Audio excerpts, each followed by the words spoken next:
2 दिन पहले parliament session हुआ था, तब होम मिनिस्टर अमित शाह जी ने नॉर्थ ईस्ट और त्रिपुरा के बारे में क्या कहा, सुनते हैं।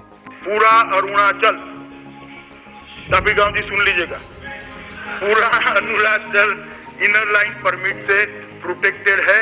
अरुणाचल को चिंता करने की कोई जरूरत नहीं। पूरा मिजोरम, एमपी साहब सुन लीजिएगा और मिजोरम वाले भी सुन ले टीवी पर, पूरा मिजोरम इनर लाइन परमिट से प्रोटेक्टेड है, किसी को चिंता करनी।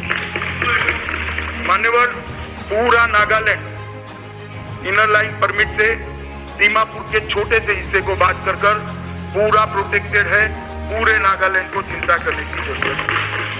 मणिपुर आज प्रोटेक्टेड नहीं है, मगर हम ये बिल तभी नोटिफाइड करेंगे जब मणिपुर को इनर लाइन परमिशन दे दिया जाएगा।